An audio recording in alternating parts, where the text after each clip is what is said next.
E aí pessoal, tudo bom? No vídeo de hoje a gente vai conversar um pouquinho sobre quadrinhos proibidões, quadrinhos controversos, quadrinhos que podem vir a dar problema para as editoras que ousam, né, publicá-los. E por que eu tô falando isso agora? Primeiro porque a gente tem publicado alguns quadrinhos que se encaixam nessa casinha, né, dos quadrinhos polemiquinhos, mas é porque lá no nosso Instagram a gente fez um post a respeito essa tarde. Inclusive, se você ainda não segue a gente no Instagram, por favor, corrija essa sua falha de caráter clicando agora mesmo no link aí na descrição. É o instagram.com/canal Comic Zone, mas como eu disse, o link tá aí na descrição, tá? E, poxa, é sério, a gente tem feito um trabalho muito bacana no Instagram. Não é aquele Instagram chato de editora que só faz jabá, jabá, jabá. É claro, a gente faz um jabazinho eventual, né, aqui e ali, afinal de contas tem que botar comida no prato, mas a gente também tenta fazer um mix com criação de conteúdo também, trazer uns temas interessantes e falar não somente da nossa editora, tá? Mas a gente fala no nosso canal e lá no nosso Instagram de material bacana de todas as editoras, porque antes de ser uma editora de quadrinhos, o Comic Zone é um canal de comunicação, não é mesmo? Então não tem para que limitar os temas que a gente aborda aqui só porque agora somos uma editora. Então a gente fala dos nossos quadrinhos, mas também fala do quadrinho aí de outra galera. Então essa tarde a gente fez esse post aí, né, grandes quadrinhos proibidões, em que a gente listou 9 quadrinhos polemiquinhos, né? Dava para ter listado muito mais, dava para listar aí 20, 30, 40,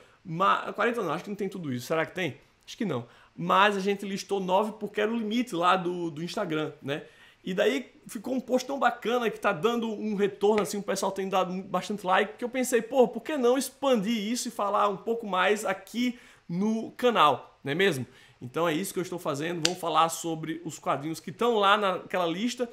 E eu quero que já dou uma tarefa aí para você que está assistindo, para me dizer nos comentários, né, quais são os quadrinhos que ficaram faltando na lista, tá? Então eu vou falar aqui dos 9 que estão naquela lista do Instagram. Se você, ao final desse vídeo, perceber, pô, ficou faltando esse, porque ficou faltando, né? Claro, essa aqui é uma lista bastante limitada. Então eu quero que você me diga aí nos comentários o que é que ficou faltando. Quem sabe a gente não faz uma parte 2. Beleza? Então você já tem uma missão. O primeiro quadrinho da lista não podia ser outro, senão o Hanks, que nós publicamos aqui na editora em 2022. E foi o primeiro quadrinho realmente complicado que nós publicamos aqui, né? O primeiro quadrinho controverso. Estávamos colocando apenas o pezinho assim no lago da controvérsia. Vamos testar as águas, vamos ver o que é que vai dar. E deu bom, sabe? A gente não perdeu a nossa licença, a Damares não veio encher o saco. E tanto é que a gente, que vendeu super bem, a gente pensou, porra, 2023 vamos publicar muito mais, né? Então o Hanks é um quadrinho italiano, foi produzido no começo da década de 80, escrito por Stefano Tamburini com desenhos de Tanino Liberatore. E ele foi realizado pós 1977, que foi uma época marcante na Itália, né, marcada pelos movimentos estudantis. E o Hanks, ele é meio que um produto, meio não, totalmente um produto disso, né? Dessa juventude desencantada, completamente largada às drogas, ao sexo, que não acreditava mais na política, né? Graças a tudo que aconteceu pós 1977. E o resultado do trabalho desses dois está aqui. Foi originalmente publicado nas páginas da revista Frigidaire e conta a história do Hanks, né? Hancherox. Hanks é o nome dessa nova edição. E o Hancherox tem esse nome porque ele foi um androide que foi feito a partir de peças de uma máquina de Xerox. E ele vive no futuro, em uma sociedade completamente distópica, em que as crianças não têm mais direito à infância, todo mundo é obrigado a crescer muito rápido e a sobreviver nessa sociedade completamente maluca. E o que é realmente controverso aqui no Hancherox é o fato dele se relacionar com uma garota de 12 anos. Uma garota de 12 anos chamada Lubna. E daí algumas pessoas podem dizer assim, tá, mas não é P... Porque o Hanks não é um ser humano, ele é uma máquina de Xerox, ele é um androide. E daí, sempre que alguém utiliza esse argumento, vem alguém no Twitter e fala assim, ah, tá, tudo bem, então aquela garota, aquela ninfeta de 10 anos de desenho japonês, não tem problema se ela transar com um adulto, porque na verdade ela é um dragão lendário de 2000 anos, né? As pessoas sempre utilizam esse exemplo, com razão. Né? Mas o caso aqui é que a crítica que os autores estão levantando é que nessa sociedade em que eles vivem, como eu disse, não existe infância. Né? Aqui você já é jogado para o mundo, você tem que aprender a se virar. Tanto é que a Lubna tem uma amiguinha que é traficante de drogas e tem 3 anos de idade. Esqueci o nome dela, mas é uma pequenininha que já tá lá, sabe, fazendo os corre dela. Então, é um quadrinho que não é simplesmente a sacanagem pela sacanagem, o robô com aparência de humano transando com a menina. Não, ele tem toda uma crítica por trás e é a grande marca dos quadrinhos que eu vou mostrar aqui, né? Não é simplesmente aquela coisa vazia, existe sempre um comentário social, político por trás dela. Então, o Hanks é o primeiro quadrinho da nossa lista de quadrinhos proibidões. E os dois que eu vou mostrar a seguir saíram também pela editora Comic Zone e estão em pré-venda nesse exato momento. O link para todos os quadrinhos que eu vou mostrar aqui vai estar na descrição, mas fiquem atentos porque os dois quadrinhos que eu vou mostrar agora, eles estão em pré-venda, ainda dá para pegar eles com 30% de desconto, tá? E o primeiro deles é o Zanardi, nosso mais recente lançamento, quer dizer, nossa mais recente pré-venda. O lançamento dele vai ocorrer agora na primeira metade do mês de junho. E o Zanardi é escrito e desenhado pelo André Pazienza, que é contemporâneo do Danilo Liberatori e do Stefano Tamburini, né? O André Pazienza, junto com os dois, foi um dos fundadores da revista Frigidaire. Então, o Zanardi, assim como o Hanks, fizeram suas estreias na revista italiana Frigidaire. E o Zanardi, né, essa obra aqui, também é um fruto dessa frustração da juventude pós-1977 na Itália, né?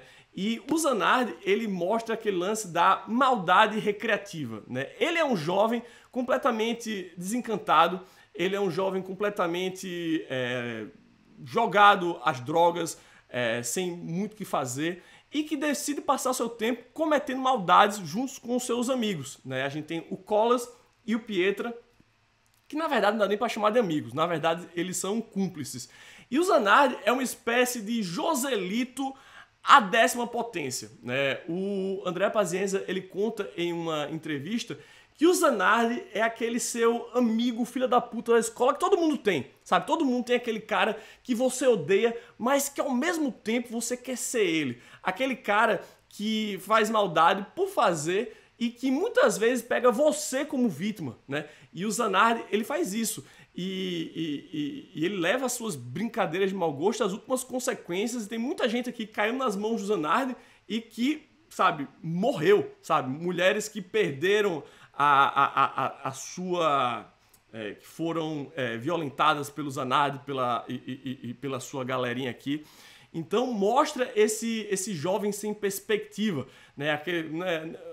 Você com certeza ouviu da sua mãe, da sua avó assim, cabeça vazia é a oficina do diabo. Pois bem, meus amigos, a cabeça do Zanardi e seus coleguinhas é uma oficina do diabo.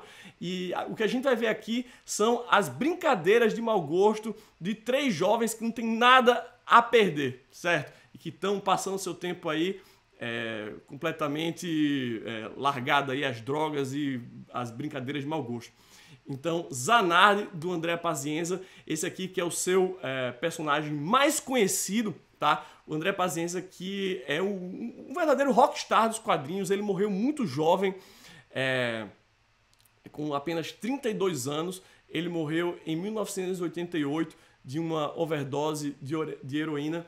E ele passou muito pouco tempo ativo. Ele começou a fazer quadrinhos em 77, morreu em 88, ou seja, foram apenas 11 anos de atividade, mas ele deixou um legado e uma obra super extensa, né? Ele foi super prolífico durante o tempo, durante esses anos, né? Então ainda tem muita coisa do André Pazienza para sair no Brasil e a gente espera poder trazer isso para vocês. E é um cara que durante os 11 anos que passou conseguiu explorar todas as possibilidades dessa mídia, certo? Então Zanardi é o seu personagem mais conhecido, que acompanhou o André Pazienza do começo ao fim da sua vida, e a nossa edição traz tudo desse polêmico personagem, beleza? Então aqui é o número 2. Agora, saindo da Itália, a gente vai para a Espanha, e o terceiro quadrinho da nossa lista é o Peter Punk, escrito e desenhado pelo espanhol Max, também no começo da década de 80, num contexto político-social um pouquinho diferente, mas não tanto assim da Itália, né? A gente está falando aqui do momento pós o fim do franquismo, né? O General Franco, que foi o ditador que dominou a Espanha durante anos, ele morre no começo da década de 80, e durante o regime do General Franco não se podia, dentro do campo das artes, se falar sobre assuntos tabu. Não podia se falar sobre sexo, mostrar violência, falar de drogas, e no momento que ele morre existe esse momento de abertura, e é como se tudo isso que tivesse represado explodisse, e acontece naquele momento na Espanha uma explosão, né, de obras como o Peter Punk, obras que vão falar abertamente sobre esses assuntos tabus que não podiam de forma alguma serem abordados durante o regime do General Franco. Então, a nossa edição do Peter Punk traz as 3 histórias produzidas pelo Max. O Peter Punk, que é o personagem mais conhecido do Max, tá? Ele fez 3 álbuns do Peter Punk e os 3 estão compilados aqui na nossa edição, que vai ser uma edição integral. E a parte que é realmente polêmica, controversa, é o primeiro álbum, tá? O segundo e terceiro álbum, eles têm comentários políticos, sociais, mas a parte que é realmente assim complicada mesmo é o primeiro álbum, que se intitula Peter Punk, né? E nesse quadrinho, o Max ele faz uma paródia do Peter Punk da Disney, em que ele substitui diversos grupos presentes no filme original por tribos urbanas que existiam na Espanha nos anos 80. Então, no lugar dos garotos perdidos, a gente tem os punks, né? O Peter Pan, ele é o Peter Punk. O Capitão Gancho e os seus piratas, eles são os roqueiros. Os indígenas, eles são hippies. As sereias são ninfomaníacas. E por aí vai, né? E daí o que acontece? O Peter Punk, certo dia, aparece no quarto, na casa da Ana, né? Que é a versão espanhola da Wendy, e leva ela e os seus irmãos para Punklândia, que é como o Max batizou a Terra do Nunca. Só que esse Peter Pan aqui não é flor que se cheire. Na verdade, ele levou a Ana para a Terra do Nunca porque ele quer descabaçar a garota, né? Enquanto isso, enquanto ele está ocupado tentando seduzir a Ana, os seus irmãos, eles são raptados pelos punks, né, pelos garotos perdidos, que apresentam os meninos, que não devem ter mais do que 8, 10 anos, aos prazeres da carne, né? E eles vão se divertir com a princesa hippie, que é viciada em sexo e já trepou com quase toda a ilha, né? Enquanto isso, o Peter Pan, como eu disse, está tentando pegar lá a Ana, só que ela cai nas garras das sereias ninfomaníacas, que também querem um pedacinho da garota. Ou seja, tudo aí é sacanagem, pelo menos nessa primeira história, né? Então é isso que torna esse quadrinho assim tão polêmico. Depois, como eu disse, as outras histórias têm um terror mais político, de comentário social. O terceiro álbum contido aqui nesse livro se chama Punkdinista, que é uma referência ao movimento sandinista, que era um movimento de libertação da Nicarágua no começo dos anos 80, né? Então não é só essa sacanagem, essa maluquice do primeiro álbum, não. Depois a gente tem realmente essas histórias com uma pegada mais de crítica mesmo, né? Então esse aqui é o terceiro álbum. Então, no quarto lugar, a gente tem uma obra que surgiu no mesmo contexto do Peter Punk, né, do fim do franquismo na Espanha, e a gente está falando de Torpedo Integral do Bernet e do Abuli, quadrinho sensacional, publicado no Brasil pela editora Figura. Essa aqui é uma edição que eu tenho integral, mas a Figura publicou em 3 volumes. Novamente, o link para tudo que eu estou falando aqui vai estar na descrição, tá? E o Torpedo, ele se passa em 1936 e conta a história desse matador de aluguel, né? O Luca Torelli, que é um cara completamente amoral, certo? E que vai cumprir as suas ordens, vai matar quem tiver que matar, sem nenhuma dor na consciência. E esse quadrinho, ele é polêmico pelo quão filho da puta é o protagonista e principalmente pela forma como ele trata as mulheres, né? A forma como as mulheres são retratadas nesse quadrinho não são nada lisonjeiras, né? E é algo que levanta uma certa controvérsia nos dias de hoje. É um quadrinho ultra violento e as situações em que o Luca Torelli se envolve são bastante, sabe, cabeludas. Então, por isso, Torpedo, de 1936, é um quadrinho assim tão controverso. Então tá aí Torpedo na 4ª posição. Em 5º lugar, a gente tem um outro quadrinho espanhol, um quadrinho que foi produzido no mesmo contexto que o Torpedo 1936 e o Peter Punk, que foi esse momento de pós-franquismo, começo dos anos 80. Inclusive foi pré-publicado nas páginas da revista El Víbora, assim como Peter Punk. Revista El Víbora, que foi uma das revistas de quadrinhos mais importantes que já existiu no mundo, que influenciou inclusive a revista Animal no Brasil. E eu tô falando de Anarcoma, né? Escrito e desenhado pelo Nazário. Nazário, que é um ícone dos quadrinhos, tá? Um ícone LGBT. Esse aqui é o Nazário, né? Essa aqui é a 4ª capa da edição da Veneta. E o Anarcoma, ela é uma personagem trans, ela é uma detetive travesti, veja só. E esse quadrinho, ele é polêmico pela representação dos LGBT. E ele continua sendo polêmico até hoje, acredito eu, porque diferente do Peter Punk, do Luca Torelli, do Zanardi, do Hanks, não são aqueles personagens hétero, top, comilão, que pega as moleques, faz e acontece, não. É uma personagem trans numa época em que isso não era nada comum. Até hoje não é comum, ainda hoje é um tabu, mas naquela época, começo dos anos 80, era mais ainda, né? Então é um quadrinho que foi e continua sendo muito corajoso, né? Então, e além de controverso, né? Então tá aí Anarcoma na nossa 6ª posição. E aproveitando que eu já estou aqui no site da Veneta mesmo, mostrar a 7ª posição, que tá... 7ª? 5ª, 6ª. Tá, é a 6ª posição, que é o Gilles Ramesh, o detetive totalmente particular, que é escrito pelo Jodorowsky, que é, você sabe, meio dodóizinho da cabeça, né? E os temas presentes em Gilles Ramesh não são muito diferentes dos temas que o Jodorowsky aborda em diversas outras obras. O lance é que aqui tá tudo concentrado num livro pequenininho e que é errado pra cacete, tá? Então o Gilles Ramesh, como eu disse, é um detetive particular, aquele detetive de porta de cadeia, bem vagabundo mesmo, que vive na miséria. E esse quadrinho, ele vai falar de canibalismo, de coprofagia, é uma coisa assim doentia, mas um gibi assim bem interessante e muito controverso que tá aí na nossa 6ª posição. Vamos continuando aqui também com o Jodorowsky, porque recentemente teve um outro lançamento dele bastante controverso. E eu estou falando do Borgia, que foi recentemente publicado pela editora Pipoca Nanquim. Quer dizer, republicado, né? Porque antes já tinha saído no Brasil pela editora Conrad. E esse quadrinho é escrito pelo Jodorowsky com desenhos do Milo Manara.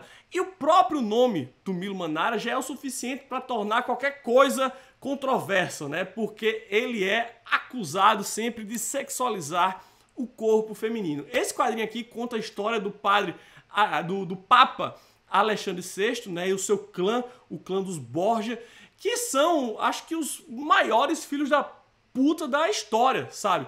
A história, a base dela é verídica, mas é claro que o Jodorowsky e o Milo Manara vão, né, dar uma aumentada aqui e ali para tornar tudo muito mais interessante. E o que torna esse quadrinho controverso, além dos autores, é o fato de ter assim, bastante cena de sexo explícito, sexo de homem com homem, mulher com mulher, orgias, homem com animal, sabe? Todo tipo de interação sexual vai estar presente aqui nas páginas dos Borgia. Tem o lance também do incesto, irmão com irmão, pai com irmão, tá? Aquela maluquice.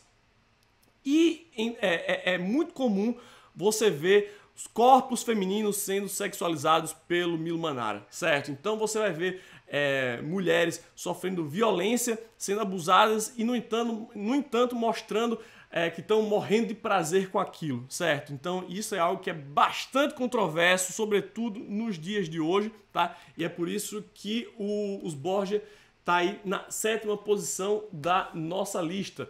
E o quadrinho que está na 8ª posição, ele sofre do mesmíssimo problema, e eu estou falando aqui de Druna, né? Que quando foi publicado pela editora Pipoca Nanquim, né, a editora sofreu aí uma tentativa de cancelamento por causa da Druna, por causa da sexualização, né, realizada aqui pelo Paolo Serpieri, que é o artista, né, que é quem escreve, quem desenha isso aqui. Um dos maiores desenhistas que já pisou nessa terra. Ninguém desenha mulheres como o Serpieri, certo? E esse quadrinho aqui, o que você tem que entender é o seguinte: é um quadrinho de ficção científica, mas é sobretudo um quadrinho erótico, né? É um quadrinho que surgiu no momento em que não existia internet com Pornhub, com Xvideos para você abrir e bater uma bronha quando você quisesse. Que é o que acontece hoje. Não vamos ser hipócritas, tá certo, pessoal? Isso aqui foi realizado numa época em que a gente tinha... Eu falo a gente porque, sabe, eu fui jovem, assim, eu vivi no mundo antes da internet. Então a gente tinha que recorrer a Playboy, tinha que recorrer a gibi erótico. As pessoas mais antigas, né, tinham que recorrer lá às bíblias do Carlos Zéfiro. Você tem que recorrer a isso para bater aquela bronha, certo? Então, o objetivo do Serpieri aqui é realmente criar um quadrinho erótico. Então a Druna, ela vai passar por situações na história de violência em que ela vai estar sendo estuprada, em que ela vai estar sendo, sabe, violentada de várias maneiras.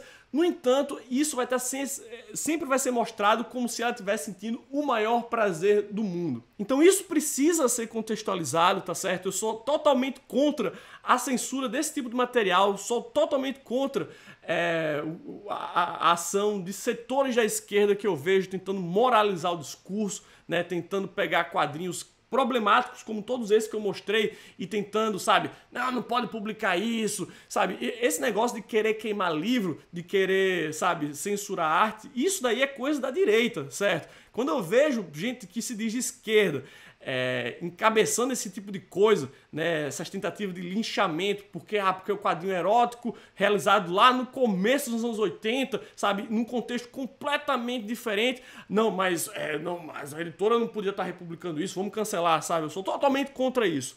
Então, na 8ª posição, a gente tem aí o Serpieri e a sua deliciosíssima Druna. E, finalmente, terminando aqui a lista, deixei o melhor para o fim, tá, pessoal? Eu tenho que... Se você não leu isso aqui, você tem que ler. E eu estou falando do deplorável caso do Dr. Milton, escrito e desenhado por Fábio Vermelho, publicado pela Escória Comics, que parte da seguinte premissa. Eu vou ler somente aqui a 4ª capa, porque eu já fiz isso, acho que num vídeo que eu falei sobre esse quadrinho aqui, mas eu sempre vou reler essa 4ª capa porque ela é maravilhosa, tá? Então tem aqui um quote do Pablo Carranza que diz: o deplorável caso do Dr. Milton é intenso, é brutal. É um trem descarrilhado carregando uma tonelada de merda humana sendo espalhada pelo caminho e voando na sua cara. A parada é tão sufocante que você acaba percebendo que sua vida é boa. Logo, é um livro com uma mensagem positiva. Você vai ver como você é feliz, tá? Então isso aqui é uma ficção científica erótica.